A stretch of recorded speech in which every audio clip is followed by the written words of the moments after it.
கசிமா கசிமா யார்? ஏர்போர்ட்லேருந்து, சென்னை ஏர்போர்ட்லேருந்து அப்படி இன்டர்நேஷ்னல் ஏர்போர்ட்லேருந்து இறங்கி வராங்க. வெளியே நிற்கிற அந்த அங்கே வரவேற்கிறதுக்காக இருக்கிற அந்த ஒரு சாதாரண மக்கள் ஒரு கூக்குரலிட்டு கத்தி கசிமா கசிமா கசிமான்னு அப்படி பொங்கி எழறாங்க. கசிமாவுக்கு அவ்வளோ பெரிய சந்தோஷம். 3 கோல்டு மெடல் கையில், கிட்டத்தட்ட கண்ணில் அவ்வளோ அழற்சி. காரணம் ஒரு 16-18 மணி நேரம் பயணம், விமான பயணம். இதுவரை விமான பயணம் பார்த்ததே இல்லை, அவ்வளோ லாங்கில் போனதே இல்லை. அதையெல்லாம் தாண்டி தன்னுடைய சொந்த பந்தங்கள், ஏரியா மக்கள், தன்னுடைய அப்பா, அண்ணன் பார்க்குற அந்த கசிமாவுக்கு அவ்வளோ பெரிய பெருமை கண்ணில் பூரித்து போகுது. யார் இந்த கசிமா, எங்கே, என்ன, எது? இந்த மக்கள்லாம் ஒரு சாதாரண மக்களாக இருக்காங்க, தவறாக சொல்ல, சாதாரண மக்களாக இருக்காங்க. இவங்க சென்னை இன்டர்நேஷ்னல் ஏர்போர்ட்டான என்ன இவ்வளோ பேர் இருக்காங்க அப்படி. கசிமா கேரம் உலக சாம்பியன்ஷிப் அமெரிக்காவில் நடந்த அந்த உலக சாம்பியன்ஷிப்பில் 3 கோல்டு மெடலை அடிச்சிருக்கிற வட சென்னை சேர்ந்த பெண். அதாவது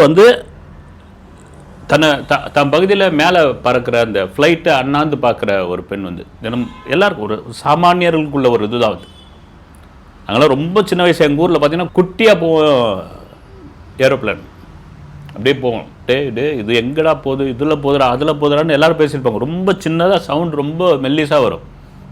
அப்புறம் சென்னை வந்த பிறகு அந்த ஃப்ளைட்டை பார்க்குறப்ப பிரமிப்பாக இருந்தது. அப்புறம் பயணம் செய்தப்போ பெருமையாக இருந்தது. அப்படி இந்த பெண் தன்னுடைய பகுதியில் ஃப்ளைட்டை பார்த்துக்கிட்டு இருக்காங்க. அந்த விமானத்தை பார்க்குறாங்க. இந்த விமானத்தில் நம்ம பயணம் செய்ய முடியுமா அப்படின்னு உலக வரைபடத்தில் இருக்கிற நாடுகள்லாம் பார்த்துக்கிட்டு இருக்காங்க. கசிமா பார்த்துக்கிட்டு இருக்காங்க. அமெரிக்கா இந்த நாட்டுக்கெல்லாம் நம்ம போகிறதுக்கான வாய்ப்பு இருக்குமா அப்படின்னு. அதுதாங்க மனிதனுக்கு இயற்கையும் இறைவனும் அவனுடைய திறமைக்கும் அவனுடைய நம்பிக்கைக்கும் தரக்கூடிய பெரும் கொடை அதுதான். இப்படி ஒரு சாதாரண பெண்ணாக, அப்பா யார்? ஆட்டோ ஓட்டுநர், ஒரு ஆட்டோ ஓட்டக்கூடிய அப்பா முகமது பாஷா. அண்ணன் அப்துல் ரஹ்மான். அப்பா ஆட்டோ ஓட்டி தான் அந்த வருமானத்தில் தான் குடும்பத்தை பார்த்துக்கிறாரு. அந்த வருமானத்தில் தான் அரசு பள்ளியில் படிக்கிறாங்க கசிமா.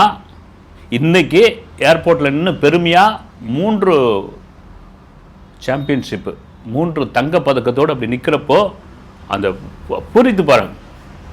எங்கள் வட சென்னை நீங்கள் சினிமாக்களில் பல சினிமாக்கள் தவறாக சுட்டி காட்டப்பட்டாலும் வட சென்னையுடைய மிக முக்கிய அடையாளம் அந்த மக்கள்.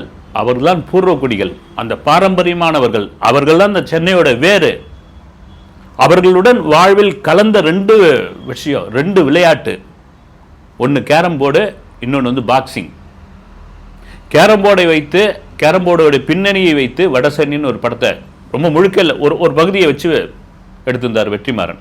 இதில் கூட தனுஷ் ஒரு பேட்டியை கொடுத்திருந்தார். அந்த வட சென்னைக்கு முன்னாடி அதில் ஒரு கேரம் விளையாடக்கூடிய ஒரு நபர் அவர் கேரக்டரில் அவர் பண்ணியிருப்பார். எல்லாருக்கும் தெரியும். அந்த கேரம் விளையாடுறப்ப தான் அந்த கதையிலேயே ஒரு ட்விஸ்ட் ஒன்று வரும். இதுக்காக ஒரு பயிற்சி எடுத்துக்கணும் அப்படின் பொழுது ஒரு 2 நாள் நீங்கள் அந்த ஸ்ட்ரைக் அடிக்கிற மாதிரியான இதெல்லாம் நீங்கள் கற்றுக்கினா போதும் அப்படின்னு. இல்லைங்க, முறைப்படி கேரம் போர்டு கற்றுக்கிட்டா எப்படி அப்படின்னு தனுஷ் கேட்டிருக்கார். முறைப்படி நீங்கள் கேரம் போர்டு கற்றுக்கணும்னா ஒரு நாளைக்கு 12 மணி நேரம் விளையாடணும்.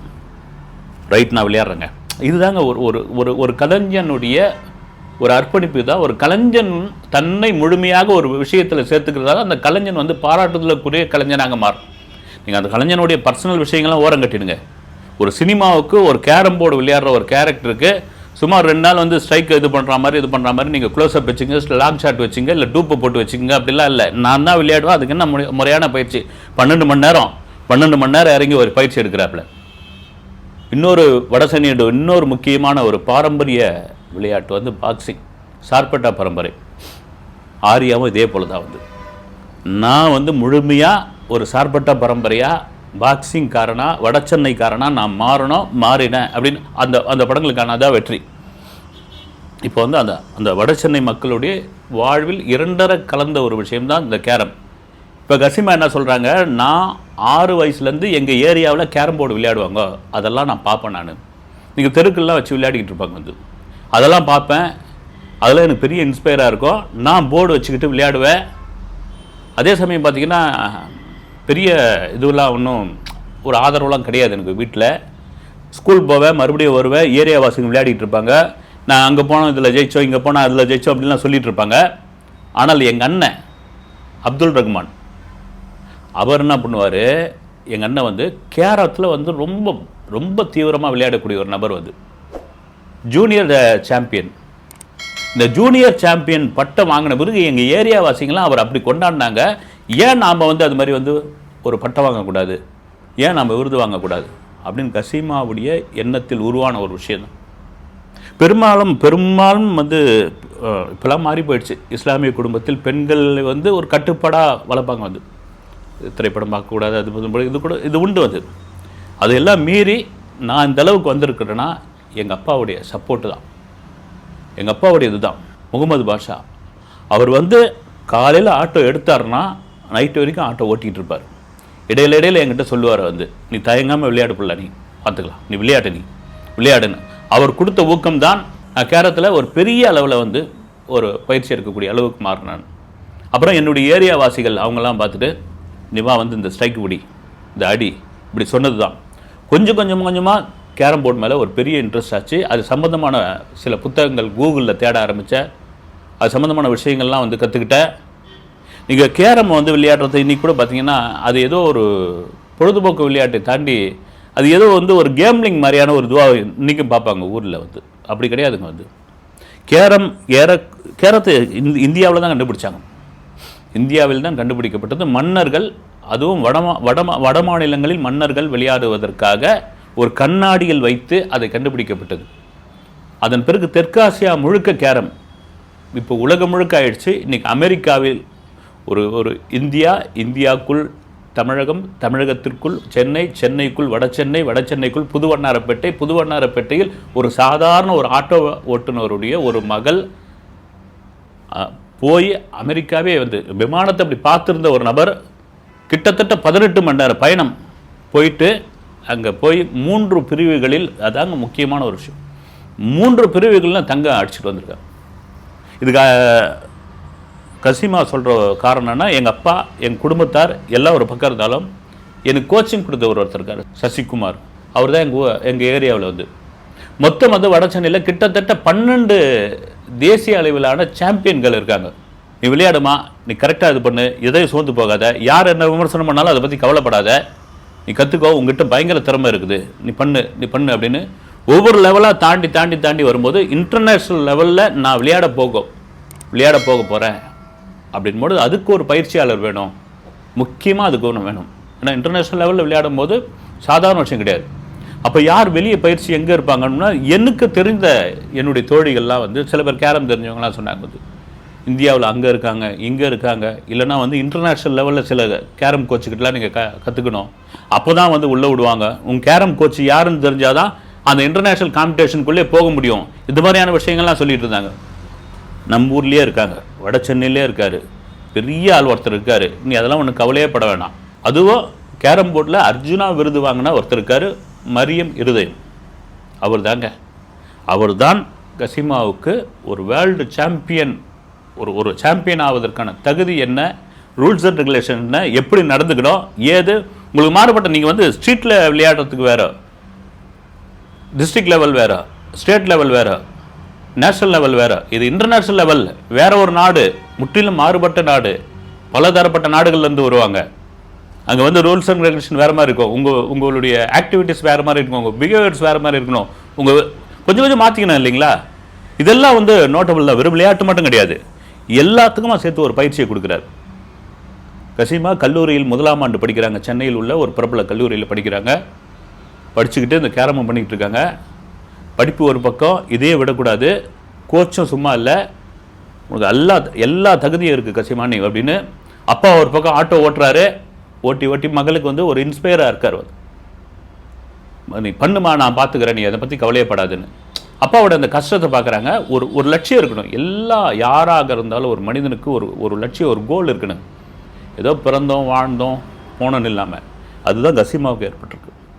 நம்ம சின்ன வயசில் ஒரு 6 வயசில் இந்த ஸ்ட்ரைக் அடித்தோம், ரைட்டு பாராட்டினாங்க, அப்புறமா இதுவானோம். அது ஒரு விளையாட்டாக இல்லாமல் அதை கொண்டு போய் நம்முடைய இந்திய பெருமையை, நம்முடைய தமிழகத்தை, நம்முடைய வடசென்னையை, குறிப்பாக தொடர்ச்சியாக வடசென்னை மக்கள் இப்படி தாங்க அப்படின்ற ஒரு விஷயம் இருக்குல்ல, அதை ஏறக்குறைய 3/4 வாசியை வந்து அழிச்சிருக்காங்க கசீமா. சரி, இந்த சூழ்நிலை இருக்கிற கசிமாவுக்கு எப்படி அமெரிக்கா போகிறதுக்கான ஒரு வாய்ப்பு கிடைச்சிது அப்படின் பொழுது, அதற்கு தமிழக விளையாட்டுத்துறை அமைச்சர் உதயநிதி ஸ்டாலின் அவர்கிட்ட ஒரு வேண்டுகோள், ஒரு மெயில் அனுப்பிச்சிருக்காங்க, ஒரு கோரிக்கை அமைச்சிருக்காங்க. அவங்க விளையாட்டுத்துறை அமைச்சர் அது அவருடைய பிஏ வந்து அதெல்லாம் பார்த்துருக்காங்க. பார்த்துட்டு இவ்வளோ சாம்பியன்ஷிப்பில் கலந்துக்கிட்டு இருக்காங்க, இந்த பொண்ணுக்கு உண்மையிலே திறமை இருக்குது, இந்த இன்டர்நேஷ்னல் காம்படிஷனில் போகிறதுக்கான தகுதி இருக்குது, ஆனால் வந்து வசதி இல்லை. ஏன்னா அப்பா சாதாரண ஆட்டோ ஓட்டுனர், நீங்கள் ஃப்ளைட் சார்ஜ் எவ்வளோ அமெரிக்காவுக்கு போய் வரதுக்கு, அங்கே அக்காமடேஷன்லாம் அவங்க பார்த்துக்கிறாங்க, ரைட்டு, போயிட்டு வரதுக்கான ஃப்ளைட் சார்ஜ், இங்கேருந்து கிளம்புறதுக்கான ட்ரெஸ்ஸு, மற்றது எல்லாம் வேணும் இல்லைங்களா, கை செலவு காசு.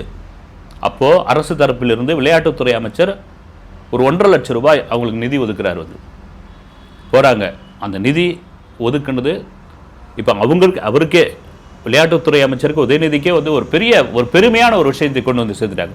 எனக்கு அந்த ஏர்போர்ட்டில் வந்த காட்சி தான் எனக்கு ரொம்ப இதுவாக இருந்தது.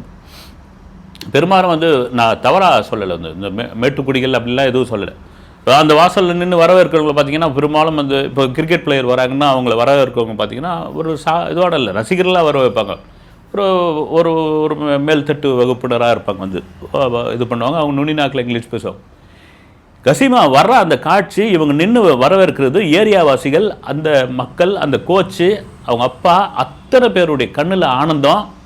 இதுதாங்க சொல்கிறது. வந்து ஒரு எந்த சமுதாயத்தில் நீங்கள் வந்து சினிமா பார்க்கக்கூடாது, மற்ற ஆக்டிவிட்டிஸ் இருக்கக்கூடாது அப்படின்னு அது தவறாக சொல்ல, அப்படி இருக்கிற ஒரு கட்டுப்பாடு இருக்கிற ஒரு இடத்தில் தன் மகளுக்கு ஒரு திறமை இருக்குது, அந்த திறமையை அப்பா மதிக்கிறாரு, அதுக்காக அப்பா வந்து செலவு பண்ணுறாரு, தன்னுடைய அண்ணன் வந்து பெரிய இன்ஸ்பயராக இருக்காரு, அந்த திறமையை நாம் மேலும் வளர்த்துக்கணும், அந்த திறமையை நம்மளோட போயிடக்கூடாது, நம்ம நாட்டுக்கு நம்ம ஏரியாவுக்கு ஒரு பெருமையை மாற்றணும் அப்படின்ற ஒரு விஷயத்தில் 3 தங்கத்தை அடிச்சுட்டு வந்திருக்காங்க கசிமா. இதோட என்னுடைய பயணம் நிற்கலை, இதே கேரமில் நான் பெரிய அளவில் வருவேன். அதே சமயம் எங்கள் ஏரியாவில் சில கோச்சிங் சென்டர்லாம் இருக்குது, அந்த அளவுக்கு தரமான கோச்சிங் சென்டராக இல்லை, பெண்கள்லாம் போய் அங்கே போய் கற்றுக்க முடியல, அங்கே ஒரு சரியான கழிவறை இல்லை, சரியான வசதி இல்லை, போர்டு வாங்கிறதுக்கு கூட யாரும் காசு இல்லை, அரசு ஏதாவது பண்ண முடியுமா அப்படின்னு கேட்குறேன்.